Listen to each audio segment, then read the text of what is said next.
सबसे पहले बात करेंगे दिल्ली की, जहां के सीलमपुर इलाके में गुरुवार शाम करीब 8 बजे 17 साल के युवक की चाकू मारकर हत्या कर दी गई। इस इलाके में तनाव का माहौल है। परिजन और स्थानीय लोग सड़क पर चक्का जाम करके प्रदर्शन कर रहे हैं। उनका आरोप है कि मुस्लिम लड़कों ने पुरानी रंजिश में हत्या की है। सीलमपुर में रहने वाले परिवारों ने घरों के बाहर हिंदू पलायन के पोस्टर लगाए हैं। पीएम मोदी और सीएम योगी से मदद की गुहार लगाई है। इन पोस्टर्स पर लिखा है, हिंदू पलायन कर रहा है, योगी जी मदद करो, ये मकान बिकाऊ है, हिंदू खतरे में है। पीड़ित ने हॉस्पिटल में इलाज के दौरान दम तोड़ दिया। सीलमपुर थाने में हत्या का केस दर्ज किया गया है। हमलावर की तलाश में अब कई टीम्स लगाई गई हैं और पुलिस कह रही है कि फिलहाल वारदात की वजह साफ नहीं है। आसपास लगे सीसीटीवी फुटेज खंगाले जा रहे हैं। सीलमपुर में स्थानीय लोगों ने 17 वर्षीय लड़के कुणाल की हत्या के विरोध में अपना प्रदर्शन जारी रखते हुए सड़क को अवरुद्ध कर दिया। पुलिस अधिकारी भी हालांकि मौके पर मौजूद हैं। उत्तर पूर्वी जिले के एडिशनल डीसीपी संदीप लांबा ने कहा कि जांच जारी है, हम छापेमारी कर रहे हैं, जल्द ही आरोपी को पकड़ लिया जाएगा। ऑलरेडी इसके रिगार्डिंग ब्रीफ आपको दे रखी है। बहुत सारी चीजें आपको ऑलरेडी पता भी है। इन्वेस्टिगेशन जारी है, रेड हम कर रहे हैं, जल्दी कल्प्रिट को पकड़ेंगे। यस, आइडेंटिफाइड है। कितने लोग शामिल थे सर? अभी सारी डिटेल अभी आपको बताएंगे, पकड़ लेते फिर करेंगे। मेरी खुद कमिश्नर पुलिस से बात हुई है। ये लड़का जिसकी उम्र कुणाल और 17-18 साल की उम्र थी, इनके ऊपर चाकुओं से जो हमला हुआ उसके बाद वो जयप्रकाश अस्पताल में ले जाए गए परिवार के द्वारा और ब्रॉड डेड उनको घोषित किया गया। और जिन लोगों के नाम हैं जिसने हत्या के दोषी जिनको कहा जा रहा है, उनके पीछे लगातार पुलिस है और हमें पूरी उम्मीद है कि वो बहुत जल्द पकड़ लिए जाएंगे और परिवार के साथ पूरा न्याय होगा। कोई भी किसी भी प्रकार की इसमें कमी छोड़ी नहीं जाएगी। एफआईआर इत्यादि सारी चीज़ें दर्ज हो चुकी है। पुलिस अपना पूरा काम कर रही है। देखिए, दो लड़के जिन्होंने ये काम किया है, दोनों आइडेंटिफाई कर दिए गए हैं, लेकिन जो जानकारी मिल रही है कि कुछ पुरानी उनकी लड़ाई है, पहले भी इस तरह की हुई है। दोनों लड़के आइडेंटिफाई कर दिए और जल्दी वो दोनों अपराधी पकड़े भी जाए। तो अलग अलग रिएक्शंस अब इस पर सामने आने लगे हैं। हमारे साथ दिल्ली से संवाददाता तनु बालियान जुड़ गई हैं। तनु, कैसे एक 17 वर्षीय नाबालिग की बीच रास्ते पर हत्या हो जाती है? पुलिस ये कह रही है कि आपसी रंजिश का ये पूरा मामला, लेकिन परिजन कह रहे हैं कि ऐसी कुछ बात नहीं है। अब कार्रवाई की मांग की जा रही है। अपडेट क्या कुछ फिलहाल इस पूरी खबर पर मिल पाया है? बिल्कुल मुस्कान, देखिए सीलमपुर वही इलाका है जब 2020 की हम बात करते हैं और 2020 में जब दिल्ली में सांप्रदायिक हिंसा हुई थी तो उसमें सीलमपुर, जाफराबाद, भजनपुरा और ज्योति नगर भी शामिल था। और देखिए, पिछले अगर 7 से 10 सालों का जिक्र किया जाए तो सीलमपुर बहुत सेंसिटिव एरिया बना हुआ है, क्योंकि वहां पर जो है वो हत्या की कई वारदातें हो चुकी है। आप देखिए, जो 17 साल की लड़की की हत्या जब हुई है तो इसमें एक और एंगल जो है वो सामने आया है और इसमें एक लड़की है जिसका नाम सामने आ रहा है। परिवार का लगातार रो रो कर बुरा हाल है और परिवार लगातार इंसाफ की जो गुहार है वो लगा रहा है।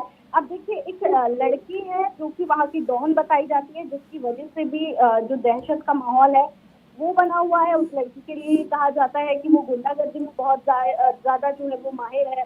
जिक्रा नाम बताया जा रहा है लड़की का, और ये वो पूरा गैंग लेकर घूमती है। उसके हाथ में हमेशा तमंचा रहता है। और ये आरोप जो लगाए गए हैं, ये जो कुणाल है उसके परिवार के ये आरोप है। उनका कहना है कि वो जो लड़की है उसके साथ बदमाश रहते हैं और इन्हीं को लेकर कुणाल को घेरा गया। इस लड़की ने अपने गुंडों को बुलाया और कुणाल को घेरा, जिसके बाद उसको मौत के घाट उतार दिया गया। और जिक्रा पहले भी धमकी दे चुकी थी और अब वो अपने मंसूबों में कामयाब हो गई। तो इस तरीके के स्टेटमेंट जो है वो कुणाल के माता पिता दे रहे हैं, उनके परिजन दे रहे हैं और वो ये साफ कह रहे हैं कि जो ये लड़की है जिक्रा, इसका पॉलिटिकल कनेक्शन भी है।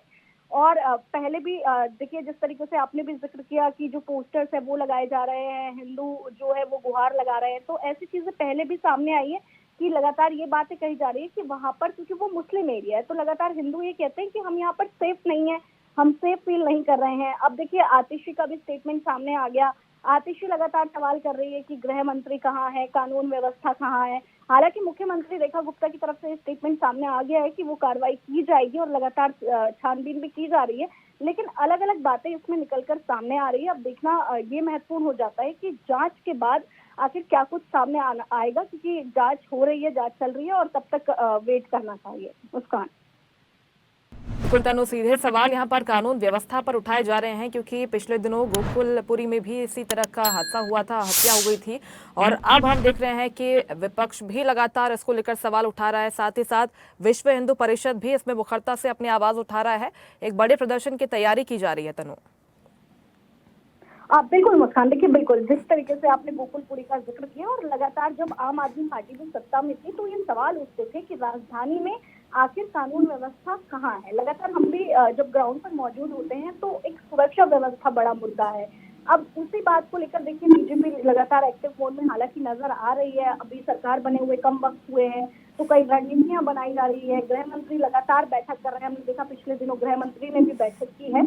लेकिन अब देखिए महत्वपूर्ण ये हो जाता है कि सीलमपुर एक बहुत सेंसिटिव एरिया है और दोबारा वहां पर इस तरह की घटना तो कहीं ना कहीं अब जो विरोध प्रदर्शन है उसमें तेजी जरूर आएगी, क्योंकि हिंदू लगातार वहां के ये मांग कर रहे थे कि हमें हमारी सेफ्टी चाहिए, हम यहाँ पर सेफ नहीं है। और जब इतना बड़ा देखिए हत्याकांड हो जाता है और जो लेडी डॉन है उसका नाम सामने आ रहा है, क्योंकि वो पहले भी अगर हम उसके थोड़े से फ्लैशबैक में जाके बात करें मुस्कान, तो वो पहले भी कई बार आंख फोड़ चुकी है लोगों की, किसी के हाथ काट दिए गए। इस तरीके का जो है उसका बैकग्राउंड सामने आ रहा है। अगर जांच में ऐसा कुछ सामने आता है तो वाकई ये चिंता वाली बात है कि आखिर देश की राजधानी में ये हो क्या रहा है और कानून व्यवस्था क्यों दिन पर दिन कमजोर हो रही है। और अगर राजधानी में ऐसे हालात है तो और राज्यों की जब हम बात करेंगे तो उसमें सरकार कैसे सुरक्षा व्यवस्था दे पाएगी। तो यहाँ पर देखिए सवाल तो बड़ा है जिस तरीके से आप भी लगातार जिक्र कर रहे हैं। बिल्कुल बेहद गंभीर सवाल यहाँ पर पुलिस प्रशासन की तरफ उठाए जा रहे हैं और विश्व हिंदू परिषद साथ ही साथ विपक्ष की भी बड़े प्रदर्शन की तैयारी है। फिलहाल पुलिस ये कह रही है कि जांच जारी है, जल्द ही आरोपियों की गिरफ्तारी हो जाएगी। बहुत शुक्रिया आपका तनु, तमाम जानकारी के लिए। लेटेस्ट खबरों के लिए लाइक, फॉलो और YouTube पर सब्सक्राइब करें, बेल आइकन दबाएं, साथ ही विजिट करें swedeshlive.com पर।